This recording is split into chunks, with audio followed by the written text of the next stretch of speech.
देश के पहले सीडीएस यानी कि chief of defence staff general Bipin Rawat का 16 मार्च को जन्म हुआ था। देश के प्रति उनके प्रेम के कारण कोई भी दुश्मन देश की ओर आंख उठाकर भी नहीं देखता था। बता दें कि जनरल बिपिन रावत देश के पहले सीडीएस थे।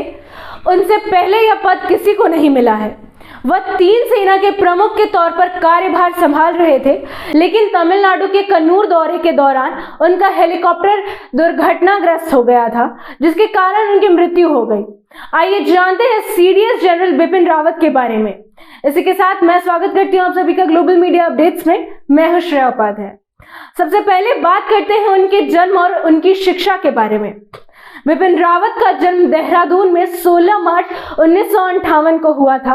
उनके पिता लक्ष्मण सिंह रावत भी फौज में थे। लक्ष्मण सिंह रावत को लेफ्टिनेंट जनरल एलएस रावत के नाम से भी जाना जाता था। बिपिन रावत का बचपन फौजियों के बीच बीतने के कारण उनका रुझान इस ओर बढ़ा। उन्होंने अपनी शिक्षा सेंट एडवर्ड स्कूल शिमला से पूरी की थी। इसके बाद उन्होंने आगे की पढ़ाई इंडियन मिलिट्री एकेडमी में एडमिशन लिया और पढ़ाई के लिए देहरादून चले गए। उनके बेहतर प्रदर्शन के लिए बिपिन रावत को सम्मान पत्र भी दिया गया था। बिपिन रावत को स्वॉर्ड ऑफ ऑनर से भी सम्मानित किया गया था। इसके बाद बिपिन रावत ने अमेरिका में सर्विसेज स्टाफ कॉलेज से ग्रेजुएशन किया और हाई कमांड कोर्स भी किया। अब देखते हैं आर्मी में उनका करियर। अमेरिका से लौटने के बाद बिपिन रावत ने आर्मी में शामिल होने का मन बनाया। कई प्रयासों के बाद 16 दिसंबर 1978 में बिपिन रावत को गोरखा 11 राइफल्स की 5वीं बटालियन में शामिल किया गया। इस तरह से उनके सैन्य सफर की शुरुआत हुई। इस दौरान बिपिन रावत को टीम वर्क के अलावा कई अन्य नियमों को जानने समझने का मौका मिला। एक इंटरव्यू के दौरान बिपिन रावत ने बताया कि गोरखा में रहते हुए उन्होंने आर्मी की नीतियों और नीतियों के निर्माण को बारीकी से समझा था।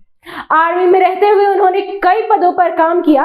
बिपिन रावत ने न सिर्फ देश में बल्कि अंतर्राष्ट्रीय स्तर पर भी सेवाएं दी हैं। बता दें कि कांगो के यूएन मिशन के भागीदारी भी बने थे। तब उन्होंने अंतर्राष्ट्रीय स्तर पर सेवा देने का मौका मिला था। बात अगर उनकी उपलब्धियों की करें तो सेना में रहते हुए बिपिन रावत को सेना में अनेक तरह के पुरस्कार मिले हैं।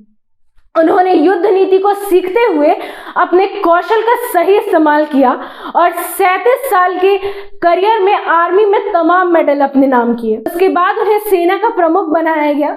बिपिन रावत को 31 दिसंबर 2016 को दलबीर सिंह सुहाग का उत्तराधिकारी बनाया गया।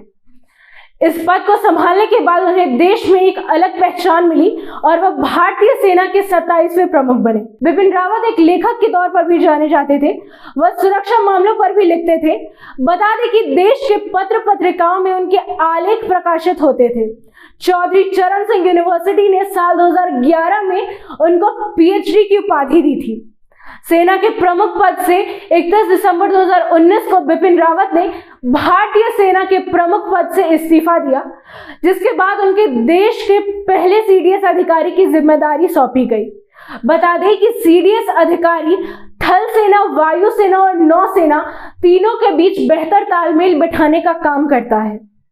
इस पद पर रहते हुए रक्षा मंत्री और गृह मंत्री के मुख्य सलाहकार के तौर पर जिम्मेदारी निभानी होती है। तमिलनाडु के कन्नूर के पास 8 दिसंबर को बिपिन रावत का हेलीकॉप्टर दुर्घटनाग्रस्त हो गया था।